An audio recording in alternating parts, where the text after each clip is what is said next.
Welcome back as we take you to a very deep and amazing journey of relaxation of bedtime story. Please like and subscribe to the channel so we can get your request on a story you want to listen to. Before we start, make sure you are very comfortable and in a very warm spot. Take a deep breath and make sure to focus your mind entirely on your breathing, forgetting about your worries in this short while as you get the best treatment you can give your brain. Okay, let's begin. In a secluded hamlet nestled beneath a canopy of ancient oaks, Cinderella toiled tirelessly each dawn, her hands brushing against the coarse wooden floors as she scrubbed away the grime left by her stern stepmother and her two haughty stepsisters. The village of Eldwood hummed with the scent of freshly baked bread and the distant clatter of a blacksmith's hammer. Yet Cinderella found solace only in the rustling leaves and the soft chirps of sparrows that flitted around her window.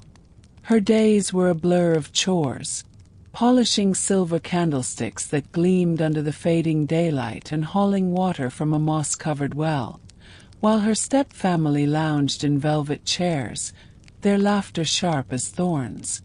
One twilight, as stars began to pierce the velvet sky, a peculiar glow flickered in the garden.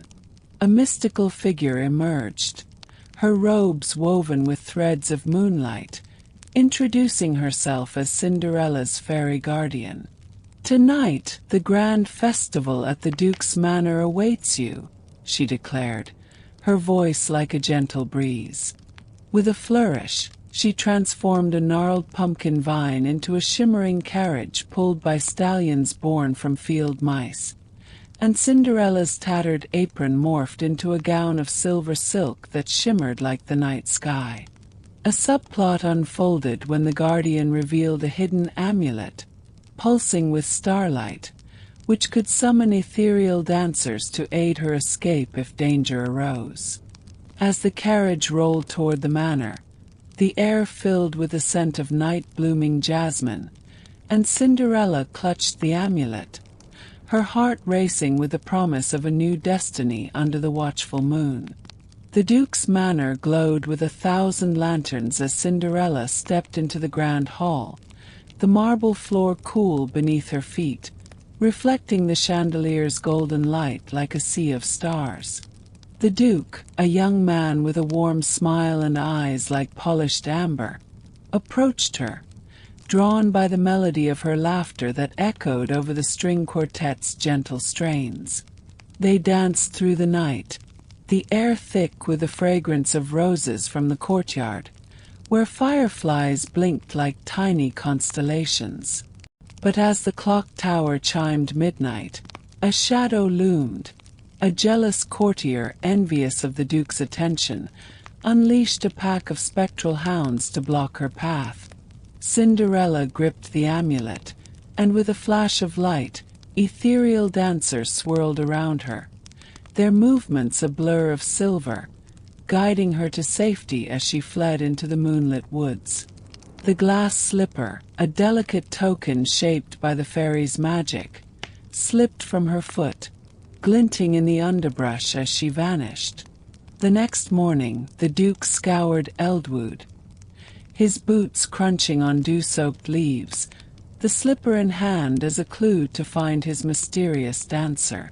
When he reached Cinderella's cottage, the stepmother's protests filled the air, but the slipper fit perfectly, its cool surface aligning with her foot. Subscribe for more nightly tales.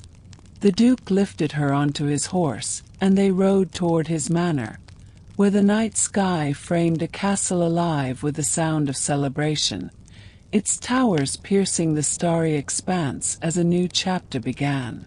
The castle of Eldwood Manor rose against a backdrop of a star-strewn night, its stone walls warmed by torchlight as Cinderella and the Duke entered a world of opulence and kindness.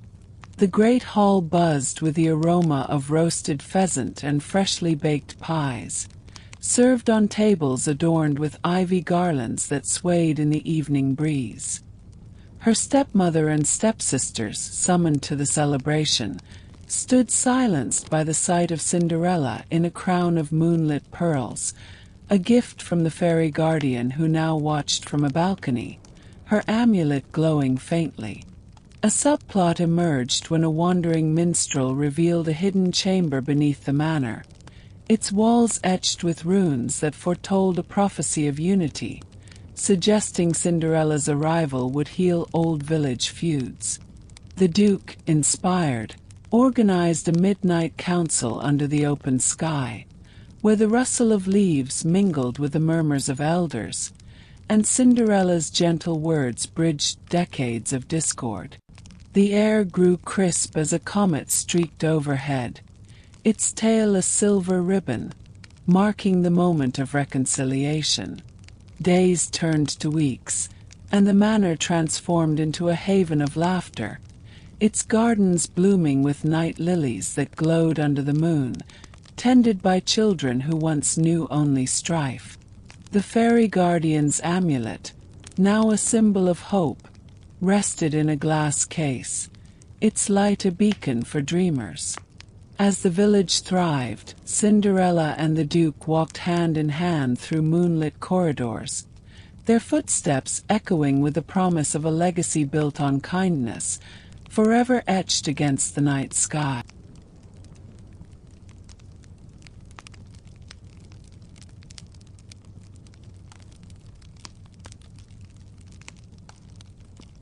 As the moon cast its silver glow over Eldwood Manor, Cinderella and the Duke ventured beyond the castle walls into the enchanted forest, where the air carried the earthy scent of moss and the faint hum of nocturnal creatures. The night deepened, and the trees whispered secrets of an ancient grove where a crystal spring bubbled, its waters said to hold the memories of past rulers. Guided by the fairy guardian's amulet, which pulsed with a rhythmic light, they discovered a stone altar encircled by glowing mushrooms, each cap reflecting the stars above. A subplot unfolded when a woodland sprite, its form a shimmer of dew and moonlight, emerged from the spring, offering a silver chalice that could reveal hidden truths. The sprite challenged Cinderella to sip the water, and as she did, visions of her ancestors danced before her, warriors and healers who shaped Eldwood's history. The Duke, awestruck, pledged to honor this legacy, and together they filled the chalice with spring water, its cool touch a promise to unite the village with its past. The forest rustled with approval, and as they returned to the manor, the night sky blazed with a meteor shower, illuminating their path with streaks of gold. The following night, Eldwood Manor hosted a grand festival under a canopy of stars, the air alive with the sweet aroma of honeyed mead and the rhythmic beat of drums from a traveling bard's troupe. Cinderella, adorned in a gown woven with lunar threads, oversaw the celebration, her laughter blending with the clink of goblets and the crackle of bonfires.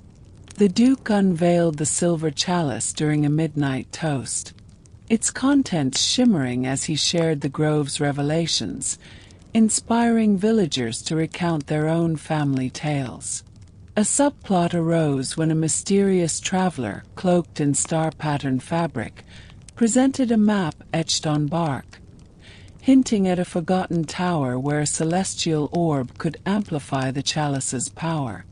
Driven by curiosity, Cinderella and the Duke set out at dusk, the forest path lined with fireflies that pulsed like tiny lanterns.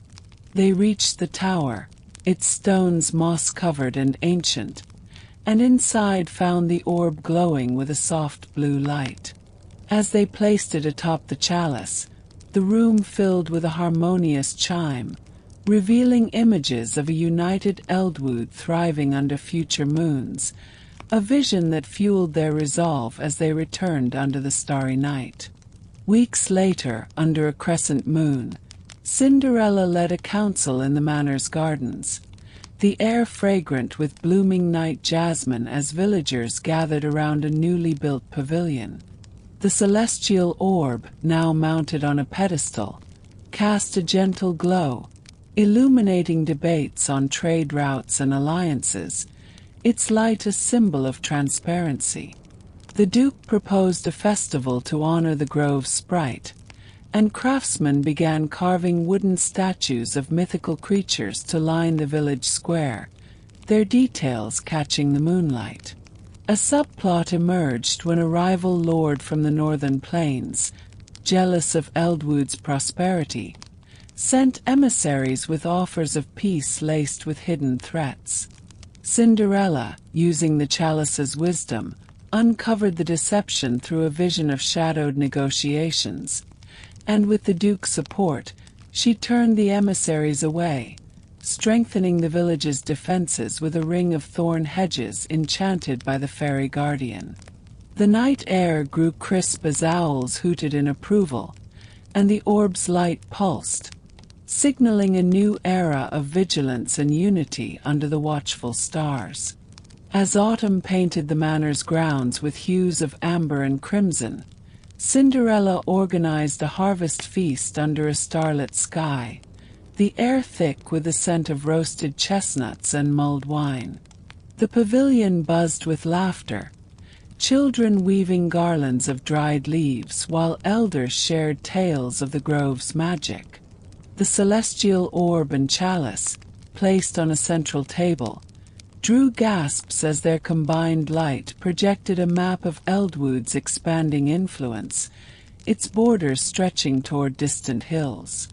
A subplot unfolded when a young villager discovered a hidden cave near the spring, its walls adorned with glowing runes that hinted at a lost artifact, a moonstone said to control weather.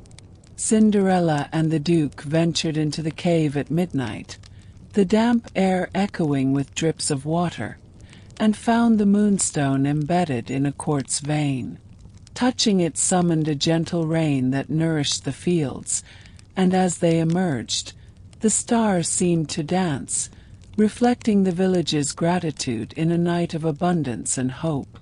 Winter descended on Eldwood Manor, blanketing the landscape in snow that glittered under a full moon, the air crisp with the scent of pine and wood smoke from hearths. Cinderella and the Duke hosted a midwinter ball, the great hall aglow with candles and adorned with icicle-like decorations crafted from crystal. The moonstone, now set in a silver frame, hung above the fireplace, its light softening the cold night, while the celestial orb projected images of spring blossoms to come. A subplot arose when a northern wind brought a frost sprite, its icy breath shaping snow sculptures of past heroes, demanding a tribute of warmth to spare the village. Cinderella offered a woven blanket infused with the grove's magic, and the sprite, pleased, sculpted a statue of her and the Duke, its details shimmering under the moonlight. The ball ended with a toast to resilience, the air filled with the sound of clinking glasses and the rustle of snow outside, as the manor stood as a beacon of light against the starry winter sky. As spring returned, painting Eldwood Manor with blossoms under a twilight sky, Cinderella and the Duke planned a grand renewal ceremony to celebrate the village's rebirth. The air carried the sweet fragrance of cherry blossoms, and the pavilion hosted a gathering where the moonstone, chalice, and orb were united, their lights merging into a rainbow that arched over the crowd. The frost sprite joined the fairy guardian, their magic weaving a protective dome of starlight around Eldwood, a gift for the village's kindness. A subplot emerged when a traveling scholar deciphered the cave runes, revealing a prophecy of a golden age led by a kind heart, fulfilled by Cinderella's reign. The Duke commissioned a mosaic in the manor's hall, its tiles depicting the grove, tower, and spring, each piece catching the night's glow. As the ceremony concluded, the stars seemed to pulse in rhythm with the village's heartbeat, and Cinderella and the Duke stood hand in hand, their legacy etched into the dreams of a thriving Eldwood under an endless night sky. As the moon cast its silver glow over the Arabian Sea, Alexander gazed at the horizon from Patala in early 324 BCE, the air heavy with the briny scent of salt and the rhythmic crash of waves against the shore. His army's campfires flickering like distant stars. The coral throne, now mounted on the golden chariot, pulsed with an inner light, its surface warm to the touch, while the pearl-encrusted trident rested in his hand, its tines humming with the ocean's power. Hephaestion stood beside him, the bamboo flute's melody blending with the sea's song, as they planned the return to Persia, the starlit map from the Babylonian astronomer guiding their path through the desert night. A subplot emerged when a coastal elder, his beard salted by years at sea, offered a shell carved with wave patterns, claiming it could summon dolphin messengers from the deep, a gift to navigate treacherous waters. Alexander accepted, the shell's cool surface revealing visions of safe passages under the moonlight, and as they set sail toward Susa, the air grew warmer with the scent of spices carried on the breeze, the dolphins leaping alongside the fleet, their splashes like silver fireworks in the night. The journey through the Persian Gulf unfolded with the dolphins leading, their clicks echoing like hidden signals, guiding the ships past rocky outcrops where sirens lurked, their songs a faint whisper under the stars. Upon reaching Susa, the city's lamps glowed like a constellation on earth, its streets lined with palm trees rustling in the night wind, where Alexander hosted a grand wedding, marrying Persian nobles to his officers in a ceremony under the full moon, the coral throne at the center, its light binding the unions. The shell summoned a pod of dolphins to the river, their forms silhouetted against the water, bringing gifts of pearls from the seabed, carved into amulets that shimmered like moonlight on waves. The night air filled with the aroma of incense and roasted lamb, the celebrations echoing with laughter and the strum of lyres, as Hephaestion and Alexander shared a toast, the trident raised to the stars, promising a unified empire in a night of harmony and alliance. The stars wheeled overhead as Alexander marched to Babylon in spring 323 BCE, the air thick with the scent of blooming acacia and the distant roar of the Euphrates River under the moonlit sky. The amulet's glow dimmed slightly, a warning perhaps, while the coral throne on its chariot creaked with each step, its light casting long shadows across the sandy path. Hephaestion, weakened by fever, rode beside him, the bamboo flute silent in his pouch, as they entered the city's gates, its walls towering like silent guardians etched with star patterns. A subplot arose when a Babylonian priest, his robes embroidered with celestial maps, presented a golden sundial that tracked not just time but fate, claiming it could foresee eclipses under the stars. Alexander examined it in the palace courtyard, the air cool with the spray from fountains carved as lions, and as he turned the dial, it revealed a shadow crossing the moon, an omen of change.